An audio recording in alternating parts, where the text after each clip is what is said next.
Hello, friends. I'm Lauren. I never thought that something as simple as my homemade lasagna would be the first sign of trouble in my marriage.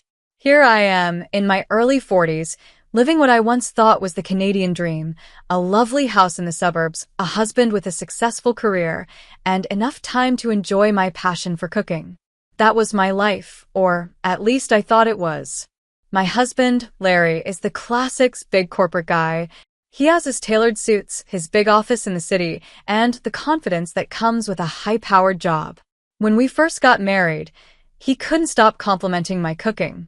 "Lauren, this pot roast is amazing," he would say, or "your apple pie could win a prize." Hearing these words made me feel special, like I was adding something good to his life. But recently, something has changed. At first, it was just small things, like a raised eyebrow or a quiet "it's fine" after tasting my food. Then, he started comparing my cooking to his mom's. "You know, my mom always adds a little nutmeg to her meatloaf," he'd say, or "Mom's pasta is always perfectly al dente. Do you think this is a bit overcooked?" I brushed it off at first, but it began to sting a little. Larry's mother, Kelly, lives only a few blocks away. She's a big presence in our lives, even if we don't see her every day. Every Saturday, we have dinner at her place, and it always feels like a test. She watches everything I put on the table, giving me these looks and making little comments that seem harmless on the surface, but sting when you think about them. She'll smile and say, "Oh, I didn't know you used that much salt," or "Interesting way to season the chicken." It's her way of saying my cooking doesn't match her standards. Then last night, something happened that truly upset me. I had spent hours preparing a roast chicken for dinner, carefully seasoning and roasting it. As I served it, I noticed Larry was taking a picture of the food. I thought maybe he was just proud of what I'd made, wanting to save the memory. But later that night, I couldn't sleep. I went downstairs to get a glass of water, and I saw Larry's phone on the kitchen counter, flashing with a notification. I knew it wasn't right, but I looked. What I found shocked me. There was a whole album of photos. Pictures of almost every meal I had cooked in the past month, all sent to one person, his mom. I scrolled through the messages, my heart sinking. The latest message from her read, "Oh dear, the chicken looks dry. Remind Lauren that a proper brine would fix that. I'll send her my recipe." Reading those words hurt more than I expected. I felt betrayed, not just because he was sharing my efforts with his mom, but because he let her criticize me from afar. It was as if my hard work in the kitchen was never enough, not for Larry, and certainly not for Kelly. That night, I realized this wasn't just about food. It was about feeling unappreciated and overlooked in my own home. I felt like someone had punched me in the stomach. All this time, every meal I had lovingly prepared was being secretly photographed and sent to Larry's mom for her expert opinion. The betrayal hurt more than any complaint Larry had ever made. I wanted to yell at him, to ask him why he was doing this, but instead, I went back to bed, my mind racing with questions. What else had he been sharing with her? How long had this been going on? And why wasn't I enough for him? As I lay there, staring at the ceiling, I realized that this situation was about more than just food. It was about respect, trust, and how I was slowly losing my sense of self-worth. But what could I do? Larry was my whole world, and the thought of causing a big fight scared me. So I did what I thought a good wife should do. I pretended I hadn't seen those messages, and I told myself I'd try harder tomorrow. The next morning, I got up early and made Larry's favorite breakfast. I wanted to prove to him, and maybe to his mom too, that I could be the perfect wife they seemed to expect. But deep inside, a small voice kept telling me that something had changed. The picture-perfect marriage I thought we had was starting to show cracks, and I wasn't sure how to fix it, or if I even wanted to anymore. Days blurred together as I tried harder and harder to be the perfect wife. But it felt like no matter what I did, it was never enough. My world became smaller, limited to the walls of our home. Each day seemed to give Larry a new reason to criticize me. At a work function, he whispered, "Lauren, stand up straight. You're embarrassing me." Another time, he patted my stomach and suggested I skip dessert, even though I hadn't gained any weight. Each comment, each criticism, chipped away at me bit by bit. My phone buzzed with another missed call from Joyce, my best friend. She wanted to talk, but I couldn't bring myself to answer. I didn't want to admit to her how unhappy I had become or how much I had changed. One rainy afternoon, I caught a glimpse of myself in the mirror. I barely recognized the woman staring back. There were dark circles under my eyes, my hair looked dull, and a permanent frown seemed to have settled on my face. When had I become this shadow of myself? From downstairs, I heard Larry and his mom, Kelly, laughing together. Their laughter was light and carefree, filling the house while I stood there feeling empty. I walked to the top of the stairs and just listened. I felt like I was on the outside, looking into my own life, wondering how things had gone so wrong and if I would ever find a way to feel like myself again. I don't know how you put up with her, Kelly laughed, her voice sharp. Remember when she tried to make beef Wellington? What a disaster. Mom, be nice, Larry chuckled in response. She tries. It's kind of cute, really, like watching a kid play house. Something inside me broke. I quickly stepped back into the bedroom, feeling my chest tighten and my breath come in short, panicked gasps. The walls seemed to close in, and my vision blurred as tears filled my eyes.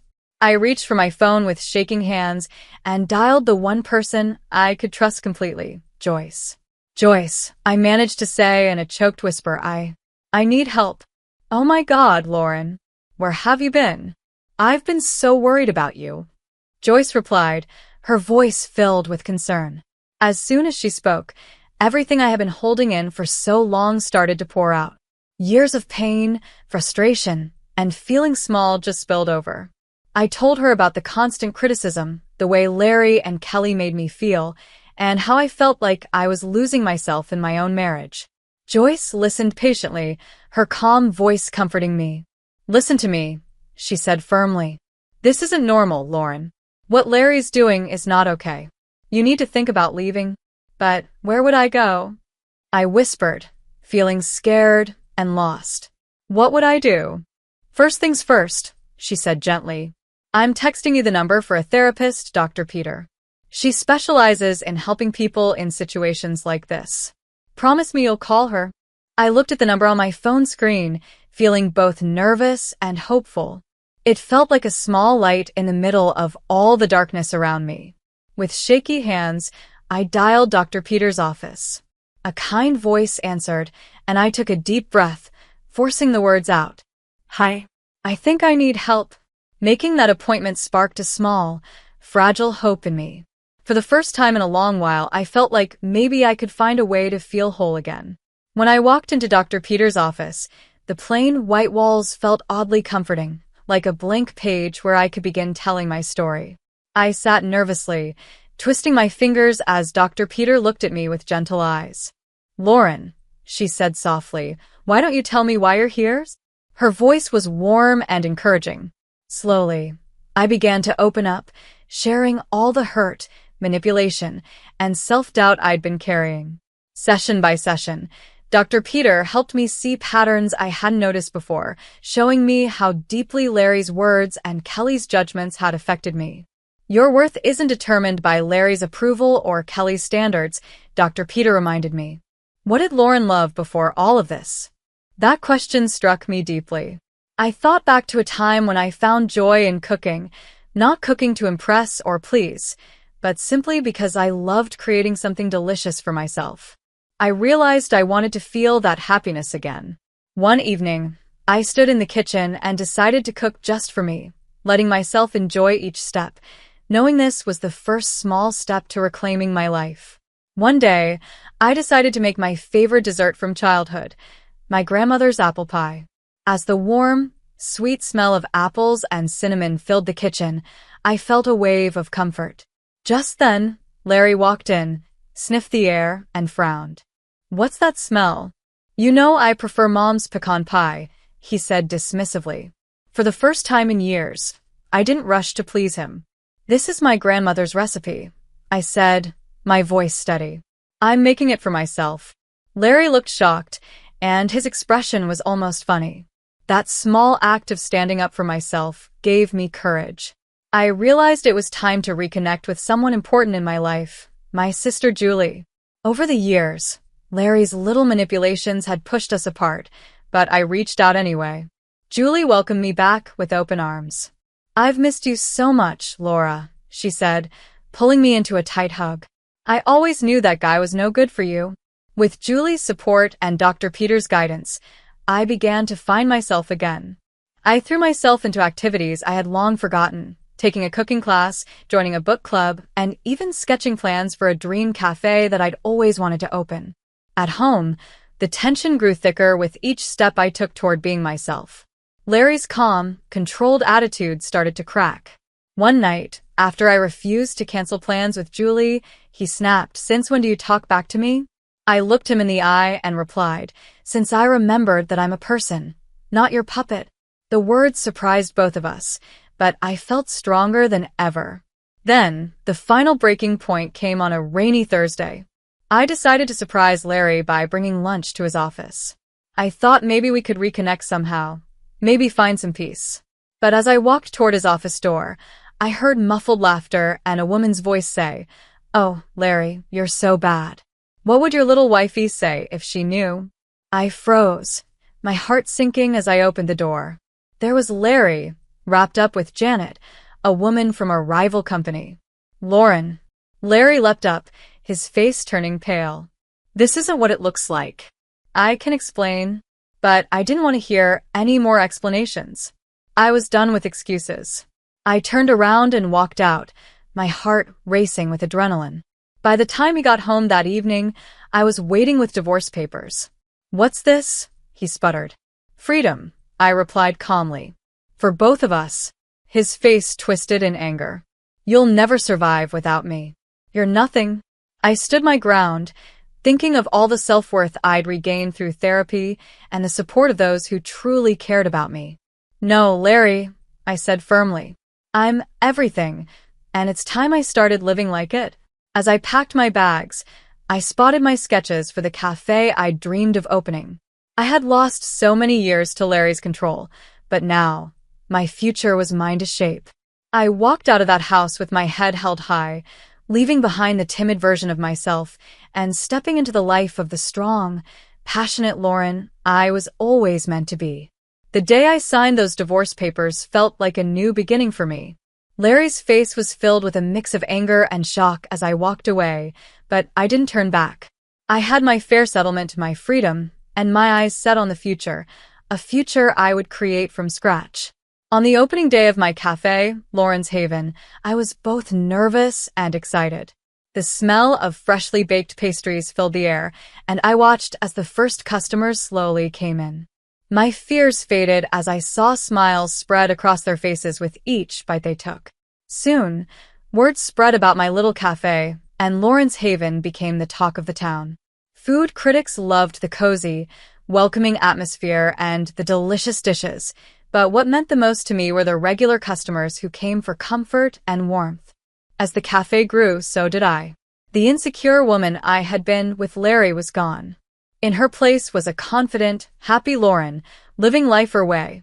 I heard through the grapevine that Larry had married Janet, and all I could think was, poor guy. I knew exactly what kind of future awaited him with her. Months went by, and Lauren's Haven continued to thrive. Then, one rainy afternoon, a messy, unsteady figure stumbled into the cafe. It took me a moment to realize it was Larry. His clothes were soaked, and he smelled of cheap alcohol. "Lauren," he slurred, his voice shaky. "You have to help me.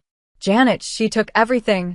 Between hiccups and tears, he explained that Janet had tricked him into signing over his money and shares of his business. Now, she was gone, leaving him broke and broken. "Please, Lauren," he begged. "I have nothing left." I looked at him, this man who once controlled my life, and felt a strange mix of pity and satisfaction. "I'm sorry, Larry," I said, my voice calm. "But your problems aren't mine anymore." Just then, as if on cue, Kelly walked in. Her usual proud attitude was gone, replaced with a look of desperation. "Lauren, darling," she pleaded, "surely you can spare something? We are family, after all." I couldn't help but laugh, feeling lighter than ever. "Family?" I said, shaking my head. "You both made it clear that I was never good enough to be family. Please leave." "You're disturbing my customers." Larry and Kelly shuffled out into the rain, defeated. As they left, I felt a weight lift off my shoulders. It was as if the last tide in my old life had finally unraveled. The next morning, as I unlocked the doors to Lauren's Haven, I felt truly free. I had built a new life, one filled with joy, purpose, and self-respect. I had finally let go of the past, and the future was wide open, waiting for me to embrace it. I opened the newspaper one morning and was stunned to see that Lauren's Haven had been named the city's best cafe. I could hardly believe it. My little cafe had become a place that people not only enjoyed but celebrated. It was an incredible feeling, knowing that all my hard work and all the changes I'd gone through had led me to this moment. To celebrate, I invited my closest friends, including Joyce and Julie, along with other wonderful people I'd met along the way. As we gathered at the cafe, the atmosphere was filled with laughter and joy. We shared stories, and everyone seemed genuinely happy for me. It was heartwarming to look around and see my friends enjoying the space I had worked so hard to create.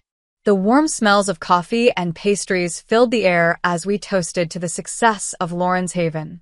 At one point, I glanced out the window, and that's when I noticed someone standing outside. It was Larry, wearing a fast food uniform, looking through the glass with a longing expression on his face. He stood there, just watching us, perhaps remembering the life he had once been part of and the happiness he'd given up. I could see regret in his eyes as he saw the joy and success he no longer had. For a brief moment, our eyes met, and then he looked away, disappearing into the crowd.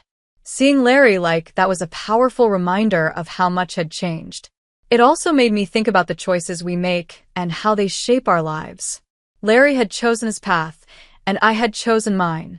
But it wasn't easy getting here. I had faced so many challenges, doubts, and painful moments. Yet, each of those struggles had brought me closer to the life I had always wanted, a life of peace, independence, and fulfillment. If you were in my shoes, what would you have done after finding out about Larry's betrayal? Would you have confronted him immediately, letting out all that hurt and anger? Or would you have taken time to figure out your next steps, waiting until you were ready to take control of your life again? It's a tough question, and there's no easy answer. But I believe that sharing our stories and experiences can help us learn from each other. We each have our own journeys, but sometimes hearing about someone else's choices can give us the courage or clarity we need. If Lauren's journey resonates with you, please share your thoughts in the comments. Have you faced something similar in your life? How did you handle it, or what advice would you give to someone in a similar situation? Your experiences are valuable, and your voice could inspire or help someone who's going through their own struggles. If you enjoyed Lauren's story and want to hear more tales of people overcoming challenges and finding happiness, hit that like button and subscribe. Remember, every story has the power to make a difference, and your voice might be the one that brings hope to someone else's life. Thank you for being part of this journey. Let's keep inspiring one another and finding strength in our own unique paths.